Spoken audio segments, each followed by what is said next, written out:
Earlier this year, Samsung released a phone that is so thin.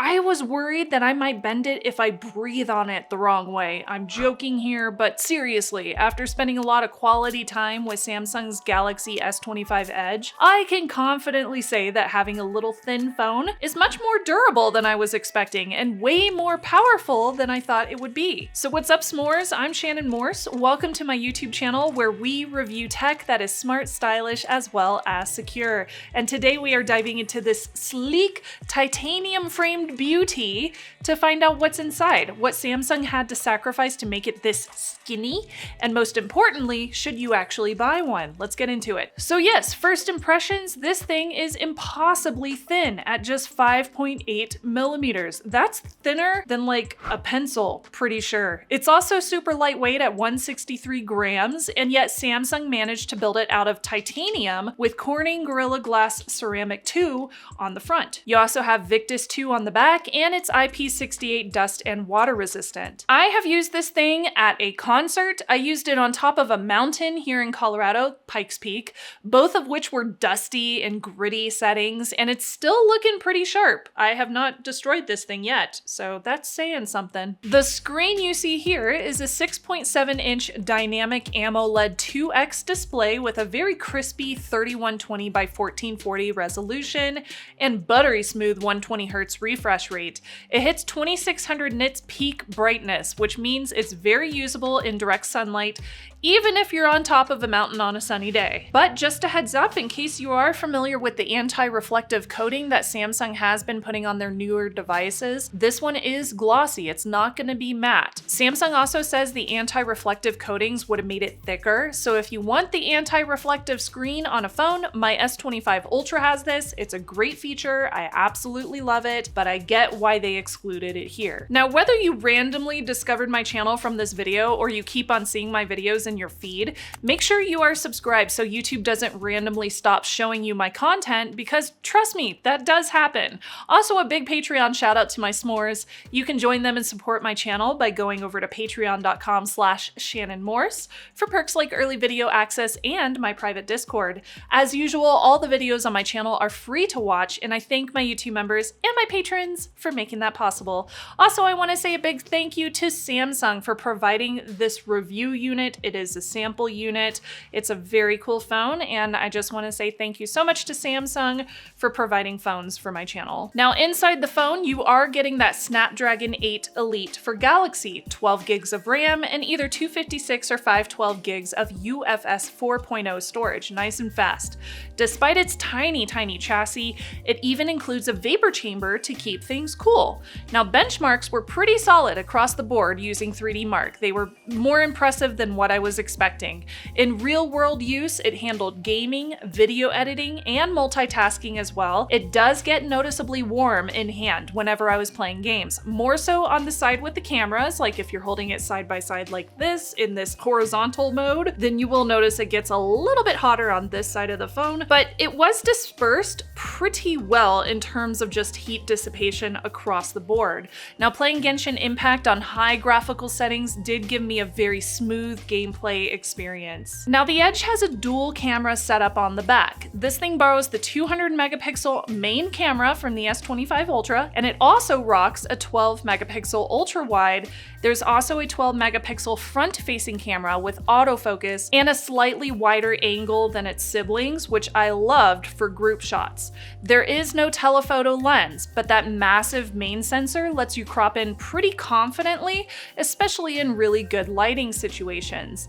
You can hit up to 10 times zoom, but the zoom quality does not look great. It's still a potato, but that f1.7 aperture for the main lens does give you some really great natural blur with excellent clarity, very nice saturation, and some pretty good balance. Now, some of my photos from Pikes Peak seemed a little bit too saturated, with the pinks and the blues popping, being more saturated than other colors colors, but the colors did not get overexposed at all, even with a bunch of bright white clouds surrounding the mountain.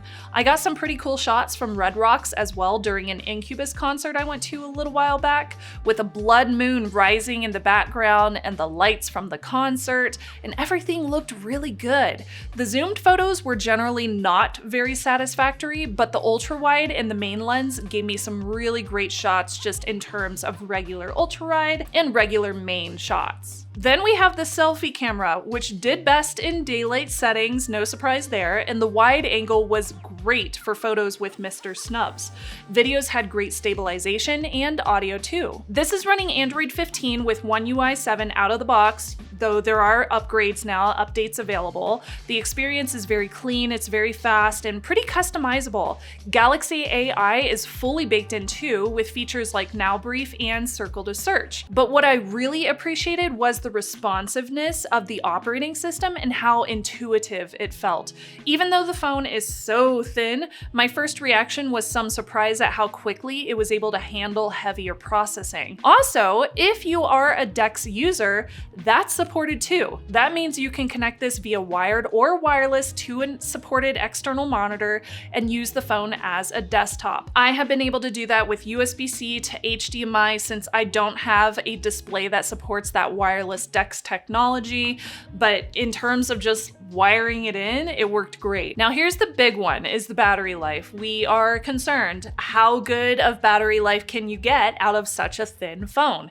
So we are looking at 3,900 milliamps per hour, which it's the smallest out of the S25 lineup, but with casual use, you can get a full day of battery life.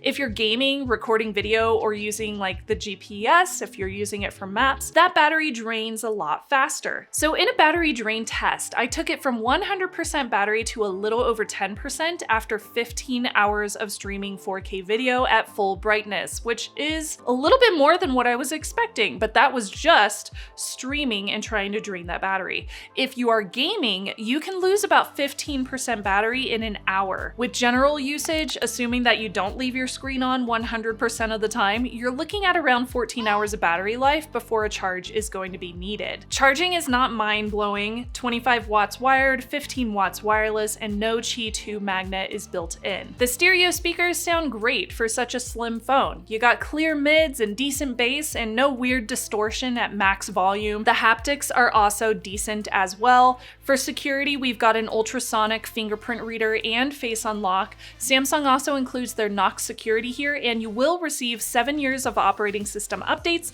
and 7 years of security patches. We love to see this. And yes, UWB and NFC are here too. It even supports Galaxy Ring, Galaxy Buds, and the whole wearable fam. So the question is, we should probably talk about the dollars. The Galaxy S25 Edge starts at $1,099 for the 256 gig model, or $1,219.99 if you want the 512 gig bump. That puts it right between the S25 Plus and the S25 Ultra. But here's my little hot take. If you are into thin, fashion-forward phones, you're okay with the trade-off in battery life, the S25 Edge is a legitimate contender. It's got ultra-level design, ultra-level cameras, that main one at least, even though it is missing some of the S25 Ultra lenses, but it does come in a sleeker, more pocket-friendly form. Personally though, I use my quad camera setup on the S25 Ultra every single day, and this one does not have the same quality for the ultra-wide or have those telephoto lenses. The main lens is pretty awesome though. I also use my S Pen all the time too, but I don't think that I'm the person that they're marketing this phone to. This phone is for people who want the fashionable, premium-looking technology with a high-quality sensor in a sleeker form factor. They don't need every single bell and whistle that an Ultra comes with, but they want something close to it. I would love to know if you've got your eye on thin premium phones, since we have a few now that have come out this year, so drop a comment down below, and thank you so much again for subscribing and for watching. Let me know if you have any questions, and I'll see you next time. Bye y'all.